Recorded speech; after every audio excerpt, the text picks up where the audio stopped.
guys, walong attempt ng ating trainee barista na si Master Efren, no? So si Master 8 attempts niya, medyo walang tapo, no? Perfect lahat yung kanyang latte art. So ayan, pang siyam tayo, pang 9 attempt natin ngayon, 9 attempt.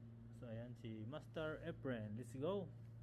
Master 9th attempt of latte art. So tingnan natin kung chamba or hindi chamba. Ayan, tingnan natin. Very easy.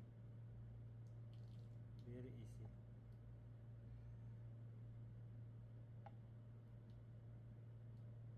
Last master.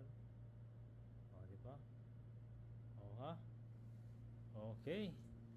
Pang 9th attempt guys, no? Perfect pa din yan, no? Yung 9th attempt niya. Perfect pa rin siya, no? So, ibig sabihin, hindi chamba. And guys, no, 9th attempt of latte art workshop ng ating master, si trainee barista Efren, no?